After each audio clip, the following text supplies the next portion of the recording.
도널드 트럼프 대통령은 오늘 러시아 교도소에 수감 중이던 미국인 로버트 길먼의 석방을 위해서 그 어떠한 교환도 이루어지지 않았다라고 밝혔습니다. 이게 무슨 얘기냐면요. 트럼프 대통령이 트루소셜에다가 이제 쭉 이야기를 자세하게 설명을 했습니다만 2022년부터 러시아에서 수감돼 있었던 전 해병대원 길먼이 블라디미르 푸틴 러시아 대통령과의 트럼프와 논의 끝에 귀국하게 됐다라고 발표를 한 것입니다. 러시아가 순전히 인도적 차원에서 그를 석방하기로 합의했다라고 트럼프 대통령은 이야기합니다. 우리는 이 결정과 러시아가 대가로 누구도 요구하지 않았다는 점에 감사한다. 어떠한 교환도 이루어지지 않았다. 보통 이제 러시아가 체포해 놓은 사람을 한 명 풀어줄 때에는 상대급부로 미국에서도 지금 체포하고 있는 러시아인을 한 명 같이 풀어주는 이렇게 인질 교환하듯이 교환하는 방식이 일반적이기는 한데 아니면 이제 대가로 무슨 뭐 제재를 풀어준다거나 아니면 뭐 돈을 제공한다거나 뭐 이러한 것들이 사실은 일반적이긴 한데 그 어떠한 대가도 없이 그냥 풀어주게 했다라는 것이죠. 일단 그것은 트럼프 대통령이 푸틴 대통령에 대한 영향력이 상당하다라는 점을 이야기하고 있는 부분이기도 합니다. 그런데 꼭 그렇지만도 않습니다. 이번 사례를 보면 러시아 쪽에서 좀 쫄았습니다. AP통신에 따르면 국무부는 길먼이 인도적 사유로 석방된 사실을 확인하면서 그는 포로 교환의 대상이 아니었으며 그 외 어떠한 양보도 없었다라고 밝혔습니다. 트럼프 대통령은 길먼이 오늘 밤에 어머니 낸시와 행정부 관계자들과 함께 워싱턴 외곽의 앤드루스 합동기지에 도착할 것이다 라고 말했습니다. 이미 그 어머니, 낸시라는 어머니가 이미 그 길먼을 데리러 러시아까지 전용기를 타고 갔고요. 그 전용기에 오면서 찍은 사진입니다. 길먼이 누구냐면 바로 이 인물입니다. 굉장히 지금 초췌한 모습이죠.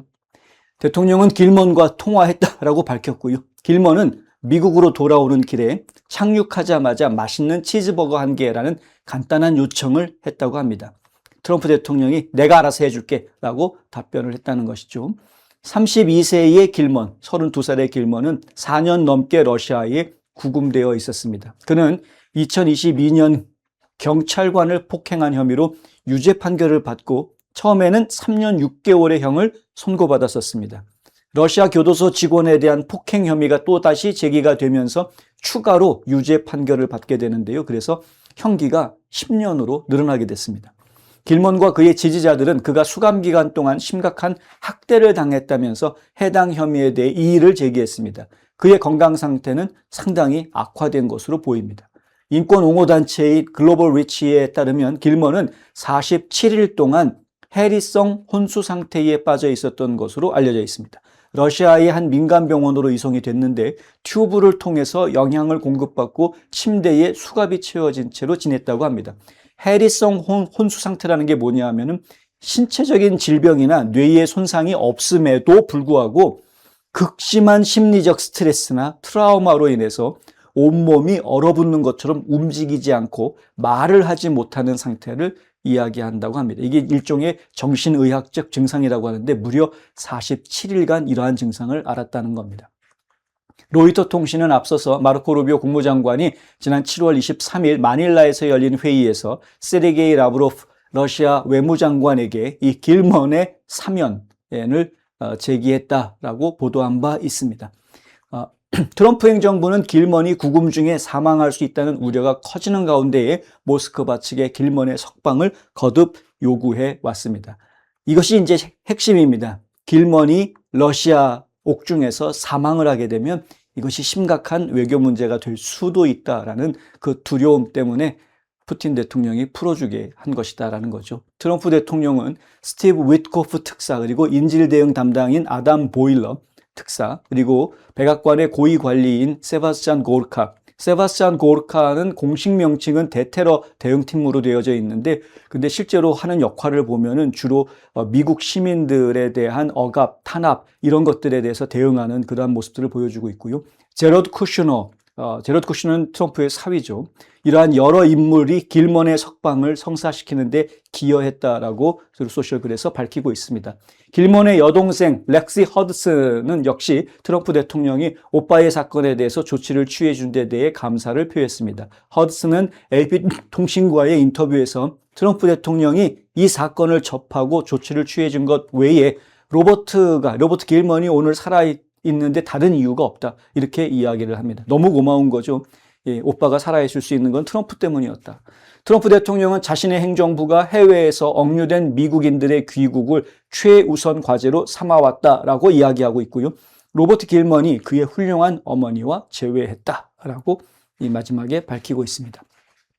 자, 이런 것을 보면은 트럼프 대통령이 지금 한국에서 돌아오지 못하고 있는 모스탄 전 대사에 대해서 그냥 가만히 앉아서 아무 말도 안 하고 있을 거라고 상상할 수는 없을 겁니다.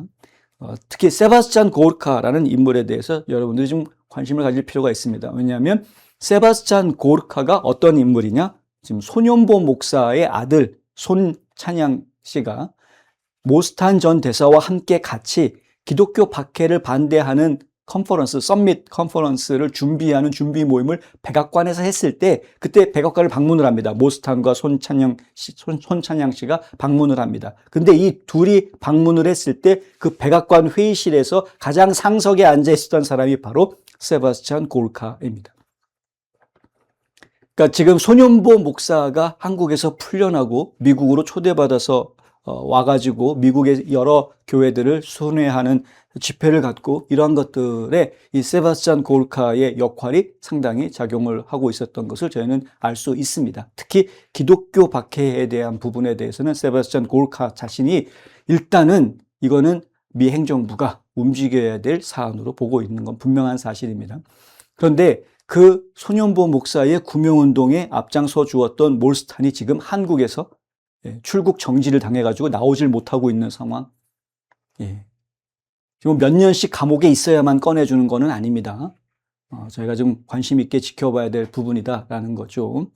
어쨌든 지금 뭐 재판이 진행이 되고 한국 법원이 어떤 판결을 내릴지를 지금 예의주시하고 있을 것으로 예상이 됩니다. 한국 법원에서 옳은 판결을 내려준다면 그나마 늦었지만 그나마 다행이라고 할 수 있겠으나 하지만 한국 법원이 잘못된 판결을 내린다고 하면 상당한 압박이 시작이 될 것으로 저희는 예상이 됩니다. 절대 이걸 좌시하지 않을 겁니다. 트럼프 행정부가.